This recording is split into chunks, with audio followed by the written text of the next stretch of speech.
श्री स्वामी समर्थ. स्वामी महाराज तुमच्या सर्व चांगल्या इच्छा पूर्ण करो ही स्वामींच्या चरणी प्रार्थना करते आणि आजच्या या नवीन व्हिडिओला सुरुवात करते.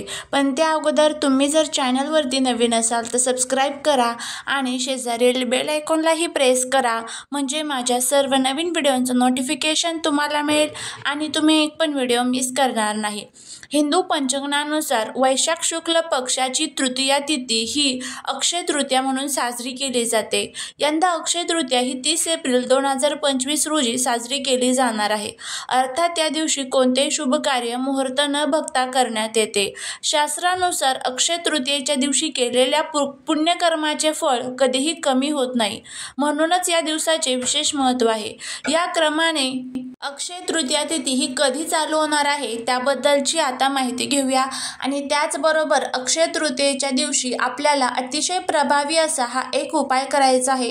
आपल्याला या झाडाला स्पर्श करायचा आहे. यामुळे काय होईल तर आपल्या घरातील पितृ तृप्त होऊन आपल्याला आशीर्वाद देतील, मुलांच्या अडचणी कायमच्या संपून जातील, जीवनातील 7 पिढ्यांचं दारिद्र्य नष्ट होईल, गरिबी संपेल, असा हा प्रभावी उपाय आपल्याला करायचा आहे. हा उपाय कसा करायचा, कोणत्या वेळेत करायचा याची संपूर्ण माहिती आज या व्हिडिओमध्ये मी तुमच्या बरोबर शेअर करणार आहे. त्यामुळे व्हिडिओ हा स्किप न करता शेवटपर्यंत पाहत रहा. चॅनलवरती नवीन असाल तर सबस्क्राईब करा आणि असेच नवनवीन व्हिडिओ बघण्यासाठी बेल आयकॉनलाही प्रेस करा. कमेंटमध्ये श्री स्वामी समर्थ लिहायला विसरू नका, जेणेकरून स्वामींची तुमच्या मुलांवरती भरभरून कृपा होईल. अक्षय तृतीयेची तिथी ही 29 एप्रिल रोजी संध्याकाळी 5:32 सुरू होणार आहे आणि 30 एप्रिल रोजी दुपारी 2:13 चालेल. परंतु उदयास तिथीला प्राधान्य दिल्यामुळे आपल्याकडे 30 एप्रिल रोजी अक्षय तृतीयेचा हा दिवस साजरा केला जाणार आहे. या दिवशी लोक लग्न, घरकाम, वाहन किंवा मालमत्ता खरेदी करणे, व्यवसाय सुरू करणे यासारख्या उपक्रमांना खूप महत्त्व देत असतात. असं म्हणतात की याच दिवसापासून सत्ययुग, त्रेतायुग, द्वापारयुग या दिवशी सुरू झाले होते. त्याचबरोबर याच दिवशी भगवान विष्णू यांनी परशुरामाच्या रूपामध्ये अवतार देखील घेतला होता.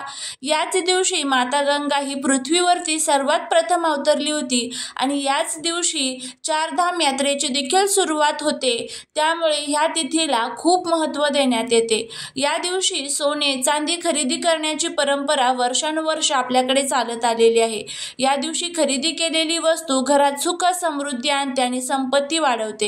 त्यामुळे या दिवशी बाजारांमध्ये आपल्याला खूप मोठ्या प्रमाणामध्ये गर्दी देखील पाहण्यासाठी मिळत असते.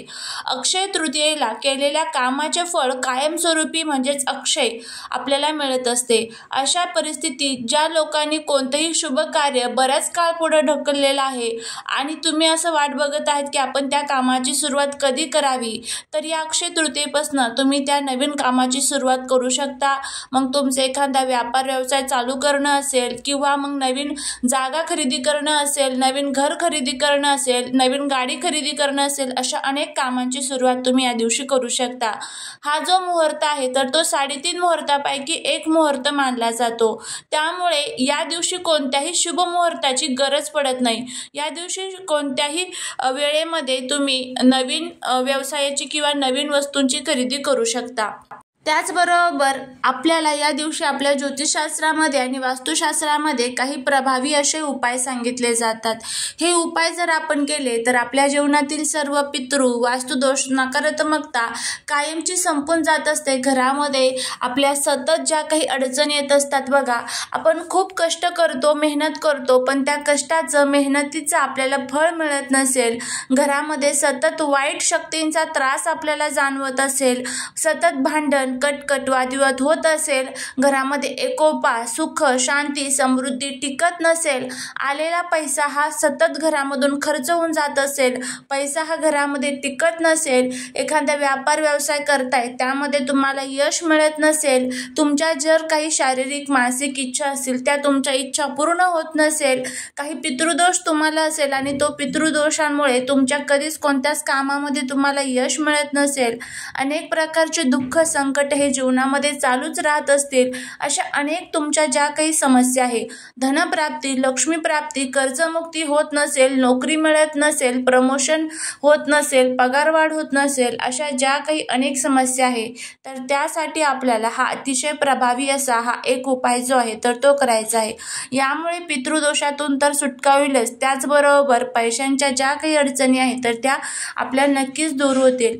ज्यावेळेस ही परिस्थिती आपल्या घरात असते त्यावेळेस त्याला लक्ष्मी स्थिर नाही असं म्हणत असतात. त्यामुळेच माता लक्ष्मीला आपल्या घरामध्ये स्थिर ठेवणं सुद्धा खूप महत्त्वाचं आहे. त्यासाठीच आपल्याला ज्यावेळेस या पवित्र तिथी असतात, ज्यावेळेस या पवित्र तिथीनं पृथ्वी तलावरती जी सकारात्मक ऊर्जा असते तर ती रोजच्या तुलनेमध्ये सहस्रपटीने कार्यरत असते आणि त्या तत्वांचा फायदा हा आपल्याला होत असतो. त्यामुळेच आपल्याला हे सर्व उपाय आणि सेवा करायच्या असतात. तर आता हा उपाय जो आहे तर तो कसा करायचा याची संपूर्ण माहिती आपण घेऊया. त्यामुळे जर तुम्हाला हा व्हिडिओ आवडला तर नक्कीच चॅनलला सबस्क्राईब करून कमेंटमध्ये जय माता लक्ष्मी लिहायला अजिबात विसरू नका.